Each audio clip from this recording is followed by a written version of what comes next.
বিছানা ছেড়ে ওঠা, বাপরে, মনে হয় যেন দুনিয়ার সবচেয়ে কঠিন কাজ, তাই না? প্রতিদিন সকালের এই যুদ্ধটা আমাদের সবার কাছেই খুব পরিচিত। আজকের এই ছোট্ট বিশ্লেষণে আমরা ঠিক এটাই বোঝার চেষ্টা করব, কেন এই সকালের জড়তা বা মর্নিং রোগিনেস আমাদের এত ভোগায়। চলুন সরাসরি মূল আলোচনায় যাওয়া যাক। অ্যালার্ম বাজার ঠিক পরের মুহূর্তগুলোর কথা একটু ভাবুন তো। মাথাটা একদম ভার হয়ে থাকে, চোখে কেমন যেন ঝাপসা লাগে, আর শরীরটা মনে হয় যেন পাথরের মতো ভারী। ভেতরে তখন একটাই তীব্র ইচ্ছা কাজ করে, ইস, যদি আরেকটু ঘুমাতে পারতাম। আচ্ছা, কিন্তু কখনো কি মনে প্রশ্ন জেগেছে, আমাদের শরীরের ভেতরে আসলে তখন ঠিক কী কাজ করছে? এর পেছনের বিজ্ঞানটা কিন্তু বেশ চমকপ্রদ। চিকিৎসা বিজ্ঞানের ভাষায় একে বলা হয় স্লিপ ইনার্শিয়া। ব্যাপারটা অনেকটা এমন, আমাদের মস্তিষ্ক তো আর কোনো লাইটের সুইচ না যে টিপলেই সাথে সাথে জ্বলে উঠবে। এই যে ধীর গতির একটা স্লিপ মোড থেকে পুরোপুরি সচল বা অ্যাক্টিভ মোডে আসতে মস্তিষ্কের যে কিছুটা ট্রানজিশন সময় লাগে, মূলত সেটাই হলো এই স্লিপ ইনার্শিয়া। এখন কথা হলো, এই সমস্যাটা হয় কেন?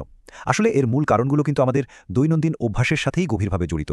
ধরুন, কেউ গভীর ঘুমে আচ্ছন্ন, আর ঠিক তখনই হঠাৎ করে অ্যালার্ম বেজে উঠল। মস্তিষ্ক তো তখন একদম অপ্রস্তুত থাকে। এর পাশাপাশি ৭-৮ ঘন্টার কম ঘুমানো আর রাতে ওই মোবাইলের স্ক্রিন থেকে আসা ব্লু লাইট, এগুলো আমাদের বায়োলজিক্যাল ক্লককে পুরোপুরি বিভ্রান্ত করে দেয়। তাছাড়া ঘুমের সময় শরীরের তাপমাত্রা কমে যাওয়াটাও কিন্তু সকালেই ভারী ক্লান্তির অন্যতম একটা বড় কারণ। তাহলে এখন উপায় কি? চিন্তা নেই, এই জড়তা কাটানোর বেশ কিছু পরীক্ষিত বিজ্ঞানভিত্তিক ধাপ আছে। প্রথমত, প্রতিদিন ঠিক একই সময়ে ঘুমানোর একটা নির্দিষ্ট রুটিন তৈরি করা। দ্বিতীয়ত, ঘুমাতে যাওয়ার অন্তত ৩০ থেকে ৬০ মিনিট আগে যেকোনো ডিজিটাল স্ক্রিন একদম বন্ধ রাখা। এরপর সকালে উঠেই প্রথম কাজ হবে জানালা খুলে একটু সূর্যের আলো গায়ে মাখা। আর হ্যাঁ, সকালে উঠেই ১ গ্লাস পানি পান করা আর হালকা একটু স্ট্রেচিং করে নেওয়া। ব্যাস, দেখবেন রক্ত সঞ্চালন বেড়ে গিয়ে শরীরটা কেমন দ্রুত চাঙ্গা হয়ে উঠেছে।